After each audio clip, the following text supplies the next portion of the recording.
The Orlando nightclub attack is back in the news. Do you know why? Because the wife of Omar Mateen, who is in jail, just had a hearing as to whether or not she was going to be released.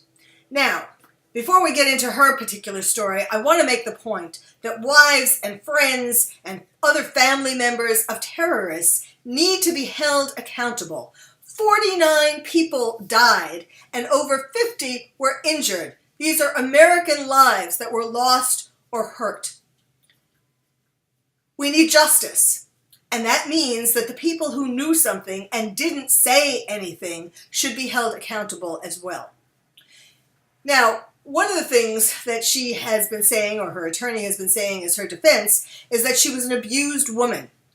But abused women, yes, they are afraid, of course, of telling their husband no.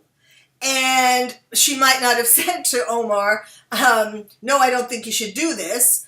But she certainly could have made a call, an anonymous tip call to the police or the FBI or something from a payphone saying that she was concerned about her husband. Well, let's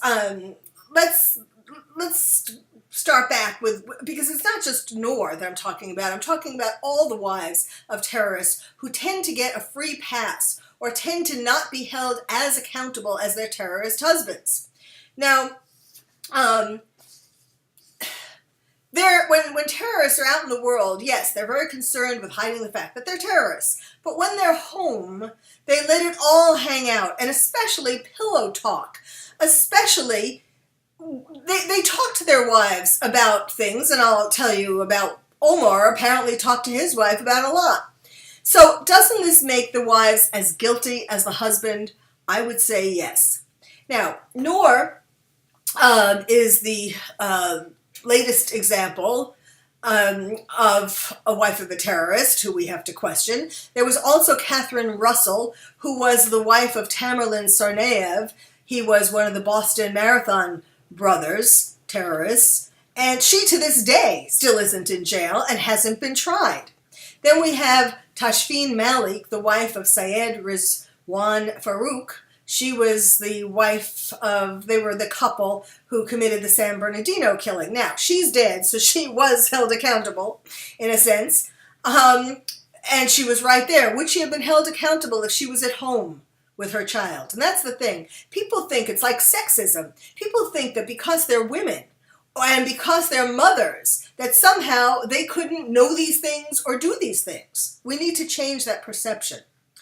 Now, Noor is accused of aiding and abetting her husband to provide support to a foreign terrorist organization, and she's accused of the obstruction of justice. Now, at the hearing that was just held, her defense attorney was trying to say that she should be released and that she wouldn't be a threat to society. And, of course, the prosecutors were saying that she should be kept in jail. In the end, the judge decided to keep her in jail for the time being so that she could have a psychiatric examination because she's on suicide watch in the jail and is thought to be very depressed. Now, suicide watch and being suicidal is a whole issue in itself because, yes, you know, she could very well be suicidal because she lost her husband. He was abusive, on the other hand. But she lost her husband, the father of her child, and you know, she's the center of this whole attack now after he's dead, and you know, no one likes to be in jail. But could she also be suicidal because she wants to be a martyr just like her husband? That question still needs to be answered. She is a Palestinian who emigrated from the West Bank to a suburb of San Francisco.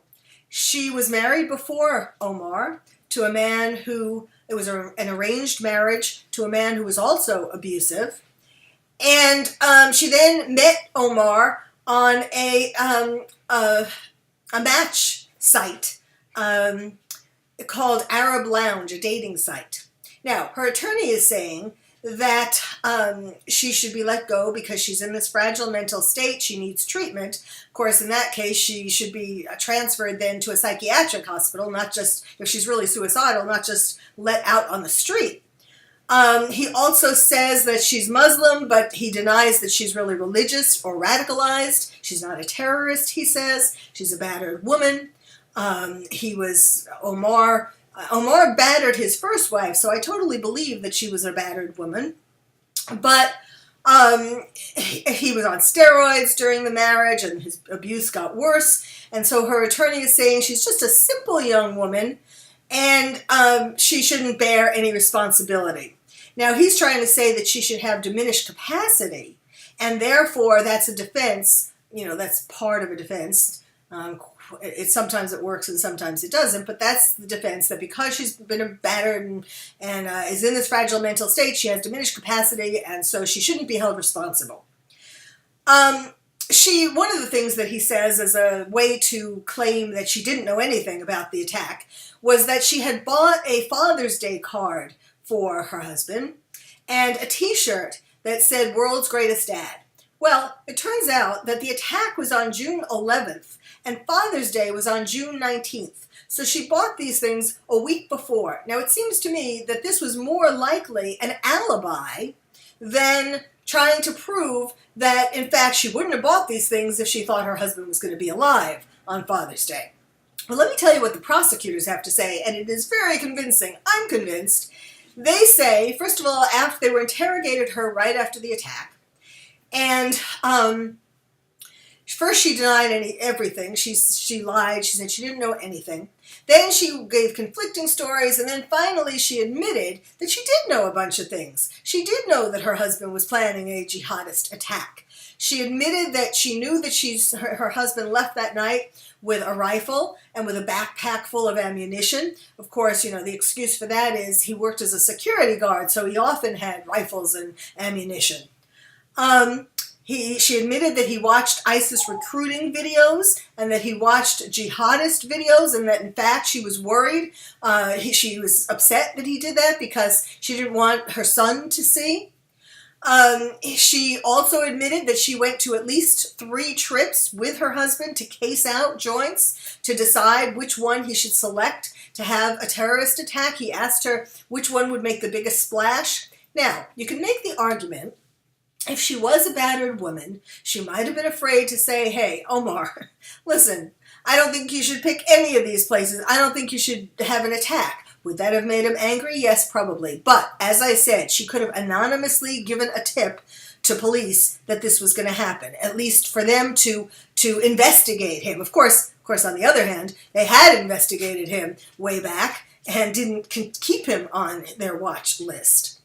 Also, some other very incriminating facts are that he had put her name on his life insurance policy. Now, that's not that unusual. Husbands do that. But it was not long before the attack.